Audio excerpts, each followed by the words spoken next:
Shalom para pemirsa dimanapun Anda berada. Dari Alpha Villa Bali Gesing, kita live streaming untuk mengadakan ibadah secara, this is what we call family. Jadi the family gathering Sunday service. Buka bersama saya di Roma 12 ayat 1 dan 2. Yang bawa Alkitab silakan dibuka. Mama boleh baca bersama dengan suami, Opa Dharma boleh baca dengan Kesia, Mami baca dengan Gusti. Roma 12 ayat 1 dan 2. Kita akan baca ayat ini. Ayat ini luar biasa sekali. Kalau semua sudah ketemu, Opa Dharma boleh mendekat, berada mendekat ke sini. Roma 12 ayat 1 dan 2.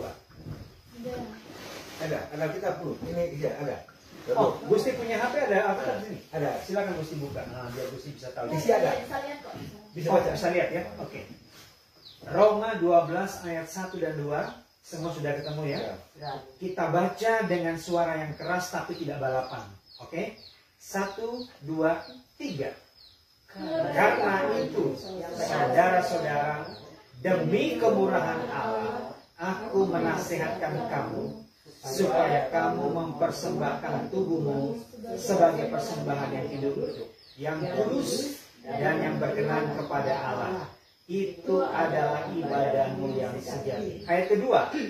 Jangan kamu menjadi serupa dengan dunia ini, tetapi berubah oleh pembaruan budimu, sehingga kamu dapat membedakan mana kehendak Allah, apa yang baik, apa yang berkenan kepada Allah dan yang sempurna. Amin. Judul atau perikop daripada kisah di Roma 12 ini adalah persembahan yang benar. Ada begitu banyak persepsi di dalam kehidupan orang Kristen yang sampai hari ini, kalau saya boleh katakan, sedikit keliru. Mereka berpikir kalau berbicara mengenai persembahan, itu bawa uang. Berapa banyak kita memahami seperti itu? Kalau kita mempersembahkan sesuatu kepada Tuhan, pasti konotasinya kepada uang. Mana persembahannya? Sekarang saatnya kita mau memberikan persembahan. Begitu kan bahasanya. Ada kolektor dan sebagainya lah. Persembahan A, B, dan C. Ngomongnya pasti uang. Tapi Alkitab mengajarkan kepada kita tentang persembahan yang benar. Ini menarik guys. Ternyata persembahan yang benar itu bukan uang. Itu bukan materi. Itu bukan benda-benda. Persembahan yang benar yang Rasul Paulus ajarkan lewat warga Roma yang tertulis di dalam kitab Roma ayat pertama dan kedua ini, ternyata ini dia, keren banget. Persembahan yang benar itu adalah mempersembahkan hidup saudara dan saya sebagai persembahan yang kudus dan berkenan kepada Allah. Inilah yang dikatakan ibadah yang sejati. Amin. Alkitab mencatat ada dua macam ibadah. Ibadah yang sejati dan ibadah yang sejati itu bukan bawa uang kasih ke kotak persembahan. Memang itu diperlukan untuk kelangsungan ibadah mensupport layanan. Tapi yang benar bukan itu guys. Yang benar itu ini. Mempersembahkan hidup kita semua kepada Tuhan sebagai persembahan yang hidup, kudus dan berkenan kepada Allah. Dan ibadah yang murni itu adalah Alkitab mencatat. Ada yang tahu di sini? Kunjungi panti asuhan, janda yatim piatu. Itu dia. Itu ibadah yang murni. Jangan salah persepsi. Ibadah itu jangan dipikir terlalu sempit. Hanya datang ke gedung yang namanya gedung gereja, entah di ruko, di mall, atau di gedung-gedung yang punya merek lah, sebutlah apapun namanya. Bukan. Itu adalah meeting together. Di mana tubuh Kristus datang bersama dengan orang-orang kudus, berhimpun, mereka memuji, menyembah, dan mendengarkan pengajaran-pengajaran yang menguatkan hidup mereka. Itu namanya meeting together. Makanya Alkitab juga bilang, janganlah engkau menjauhkan dirimu dari pertemuan-pertemuan ibadah. Salah satunya ibadah raya di hari Minggu. Ibadah konser. Tapi ibadah yang sejati, ini guys.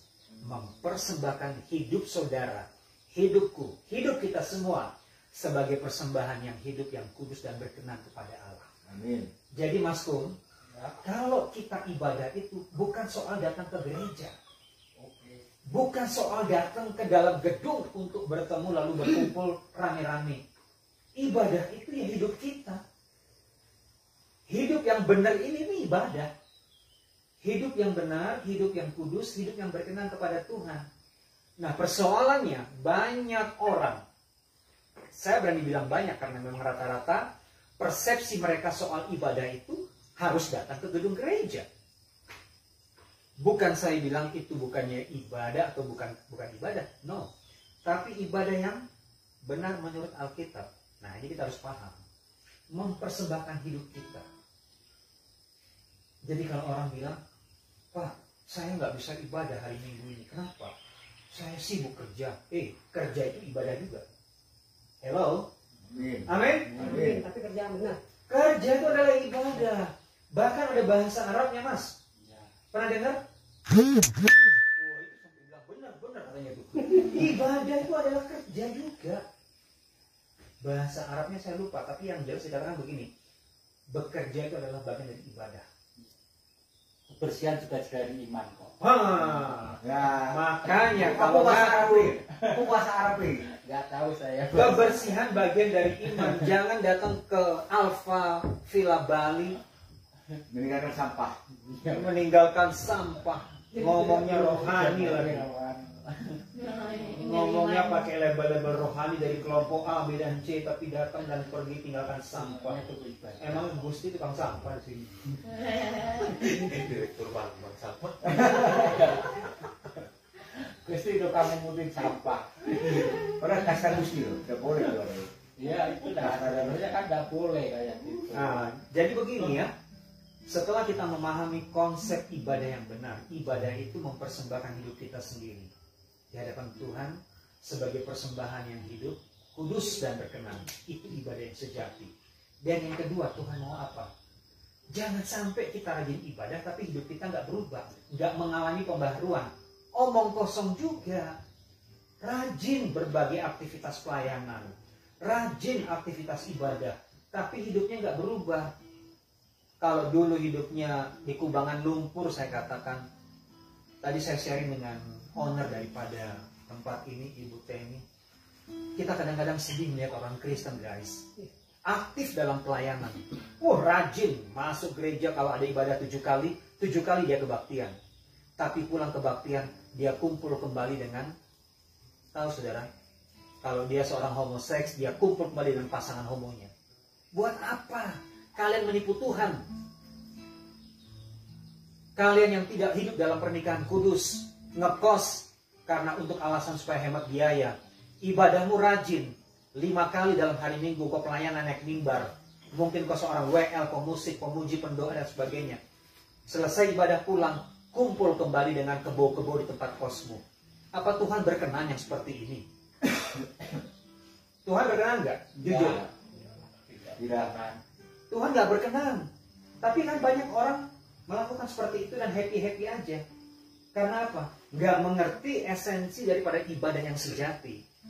Saya harus ngomong dengan tegas, kenapa saudara? Mungkin saya hidup hari ini, besok saya mati.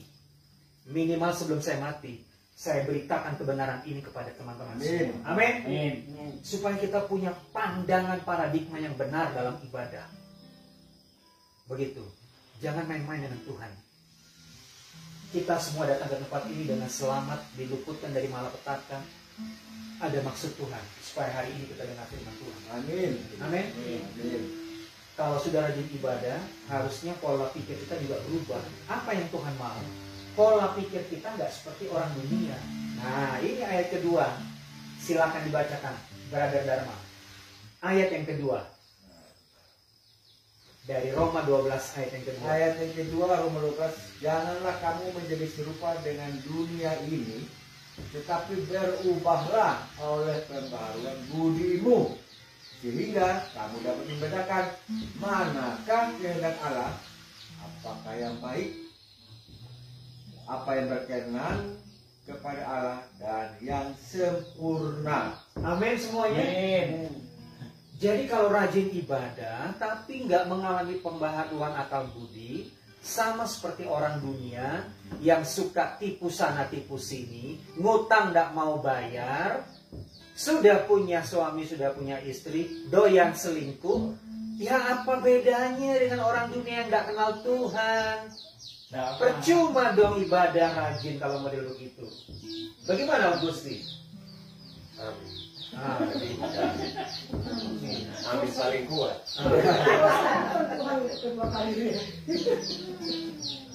Jangan begitu bangga di mimbar tahu-tahu bawa lari istri orang. Pandai bicara tapi tidak bisa berjalan. Jangan hanya pandai lip service. Tempat ibadah sepertinya kudus, begitu pulang kudisan. Ya, sorry kalau tersinggung, bertobat kalau tersinggung. Karena Tuhan nggak mau dengan orang yang suka bersandiwara. Kita nggak senang bersandiwara, guys. Jadi kalau banyak orang di luar sana ya, di luar sana nih, ibadah itu seperti orang bersandiwara. Di panggung mereka kelihatan seperti malaikat. Benar nggak? Iya. Turun dari panggung, tahu aslinya. Ternyata turun dari panggung, ya ilah.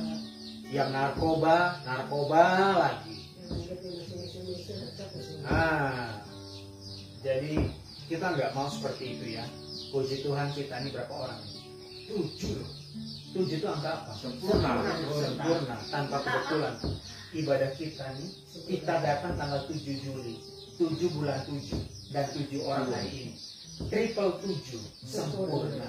7 kaki Ada dian. Amin. 7 kaki dian. Nah, itu kalau cocok logi. Tapi ini bukan cocok logi, kebetulan. Kebetulan yang ternyata benar ya. Ini kebenaran nih. Kebenaran. Benar-benar ada. Tidak kebetulan. Kebenaran nih. Kita berkumpul 7 orang dari hari pertama sampai hari ini. Luar biasa. Jadi pesan saya di hari Minggu ini, guys. Pakailah hidup. Kamu gereja di sini sudah Pakailah hidup selama Tuhan kasih nafas kehidupan ini untuk menjadi berkat bagi sesama. Dimanapun kalian berada, jangan sia-siakan waktu yang Tuhan berikan. Sebab nafas hidup ini adalah titipan sementara. Amin. Kita bisa meninggal besok, kita bisa meninggal minggu depan, kita bisa meninggal tahun depan, bahkan kita bisa meninggal juga hari ini. Tapi saya nggak takut mati. Kenapa? Rasul Paulus ngajar hidup itu adalah bagi Kristus. Mati adalah keuntungan. Jadi kalau memang harus mati hari ini dalam Tuhan, ya untung dong. Kenapa harus takut? Bukankah kita merindukan untuk berkumpul bersama Tuhan di surga? Tapi kenapa takut mati? Berarti kalau kita takut mati, omong kosong dong. Bilangnya, ku rindukan hadiratmu. Maunya ke surga. Waktu ditanya, mau nggak mati di luar? Nggak mau. Kalau saya belum mau. Saudara, saya mau kasih tahu. Saudara suka nggak suka, mau mati nggak mau mati, Tuhan yang menentukan.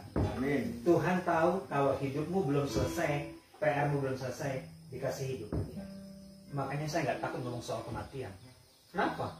Kalau Tuhan belum panggil saya hari ini, ya berarti besok saya masih hidup. Tapi kalau Tuhan mau panggil saya hari ini, ya selesai sudah. Apa yang mesti kita takutkan? Apa yang kita harus khawatirkan dalam hidup ini? Burung di udara Tuhan pelihara, guys. Bunga di taman Tuhan pelihara. Apalagi hidup kalian. Amin. Amin. Tadi dikatakan, selama hidupmu bertanggung jawab, apa yang ditakutkan? SD nggak tamat, punya rumah 2 lantai, anak bisa kuliah, tinggal di luar negeri lagi. Keren, Amir, Gusti. Seandainya aku punya saya, terbang pasti ke tempat lain. Mau kemana kau? Jadi kita nggak perlu khawatir mengenai hidup ini. Amin. Amin. Firman Tuhan berkata, asal ada makan dan minum, cukup bagiku. Hari ini kita nggak cuma makan dan minum, kita punya pakaian. Ada yang punya HP, ada yang punya apa lagi? Kacamata, ada yang punya tumbler, ada yang punya gadget, ada yang punya gitar. So, khawatir apa? Tuhan itu baik buat kita. tapi kadang-kadang kita yang tidak baik sama Tuhan. Itu dah. Paham ya? Paham. Jadi hari ini saya bersyukur sekali dan saya bersuka cita kita ada di tempat ini. Bukan kebetulan. This is not coincidence. This is not coincidence, but this is the God presence, God planning for us. Jadi kita akan akhiri fellowship kita pada siang hari ini. Kita akan tutup dan saya minta Gusti berdoa untuk menutup ibadah kita. Lalu kita angkat satu pujian nanti. Silakan Gusti.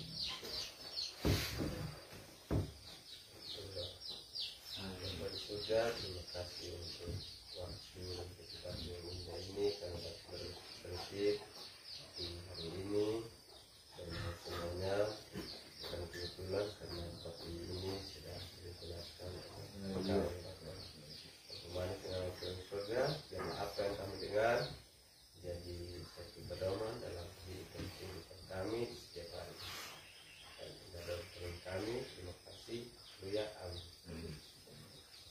Hidup ini adalah kesempatan. Yang keras. Hidup ini untuk melayani Tuhan. Jangan sia-siakan waktu yang Tuhan beri.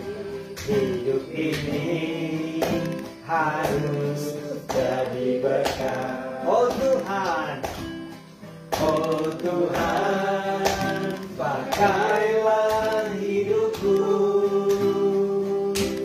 selagi aku masih kuat.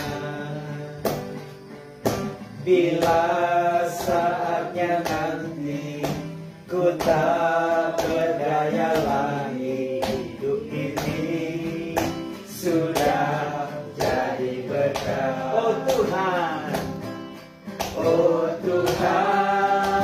pakailah hidupku selagi aku masih kuat.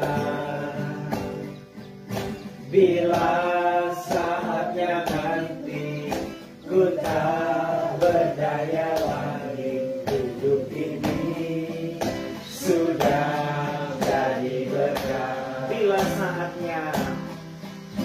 Bila saatnya nanti ku tak berdaya lagi, hidup ini sudah jadi berkat. Saya akan tutup ibadah ini. Bapa di dalam surga, kami mengucap syukur buat kasih setiamu, buat penyertaan-Mu yang sungguh sempurna dalam hidup kami. Ibadah kami yang singkat ini Bapa, biarlah boleh menjadi persembahan yang berbau harum di hadapan-Mu. Kami mau memberikan hidup kami sebagai persembahan yang hidup, yang kudus dan berkenan kepada Allah sebagai ibadah yang sejati. Terima kasih Bapa untuk fellowship di siang hari Minggu ini yang indah ini. Sebentar kami akan santap siang bersama dan juga kami akan melanjutkan perjalanan kami. Penyertaan kasih setia Tuhan menyertai kami mulai hari ini sampai Maranatha. Tuhan Yesus akan kembali menjemput kami di awan-awan dan membawa kami ke dalam kekekalan. Berkat Tuhan, semua yang diberkati dan bersuka cita. Haleluya. Amin. Happy Sunday.